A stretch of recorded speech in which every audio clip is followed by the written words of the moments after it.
Hey, Scout Trek friends, we are in part 2 of the cold weather power outage preparation part 2. Okay, so I'm getting fuel today. Today I'm getting, first I'm getting kerosene here. Stopped at a place here that has kerosene. It's diesel and kerosene. Very expensive, $6.49 per gallon. Looks like I think they gave me a discount though on it for some reason. But we're gonna fill this one up. I like to have cans that are specific colors between the diesel that I get and the fuel that I get and the kerosene. I like to use green containers for the kerosene because you do not want to put by accident fuel or diesel obviously in a kerosene heater, which is very dangerous and is used inside the house. I only had one green container, which is back of the house, so I've got to unfortunately use this red one, but it's got a little green cap here, and I'm also going to mark it with permanent marker like I do on these. I do these on all of these that I get. You can see diesel there, that says diesel. This one says this is for a motorcycle, 100% 93 octane fuel. So I do that as a precautionary thing just so we don't get them all mixed up. So this will be my kerosene, another 5 gallons. I got another 5 gallons at the farm, and I'll mark on this. Eventually I'd like to get an actual green container, just trying to make safety priority #1 here. But let's buy some of this very expensive kerosene just in case we lose electricity and need to rely on kerosene heaters.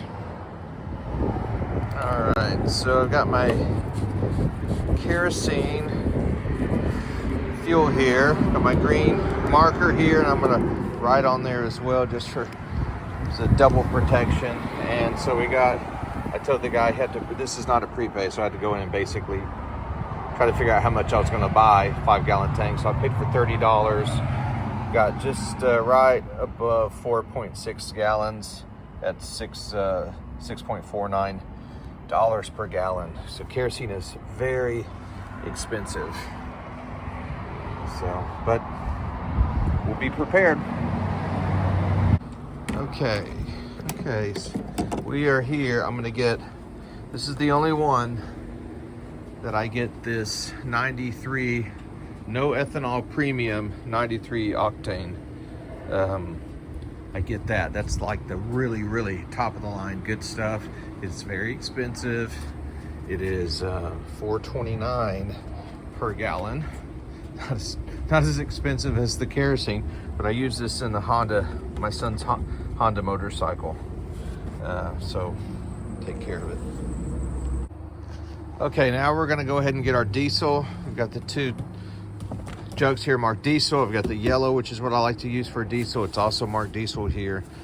Just don't want to get them mixed up. So diesel is it's at $3.15 per gallon. So we're gonna get some for it. We've got a couple tractors at the farm that we could use this for, and then also that we use more frequently our UAT we call Molly. It's basically like a Kubota type vehicle, get around on the farm. It's technically a Kawasaki mule, but we name all of our vehicles and devices on the farm, and this particular Kawasaki mule's name is Molly. So let's get us some juice for Molly.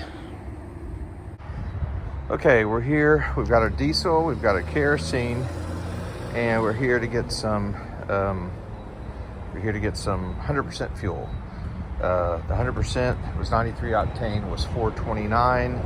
I use that in my our little Honda motorcycle, and then we've got 100% fuel that is 87 octane rating, still 100%, but it's a different octane rating. Instead of 429, it's 349. Still 100%. We use this in our small engines and lawnmower, things like that, weed eaters. Obviously won't be doing much lawn mowing right here, as cold as it is. That's for the summertime.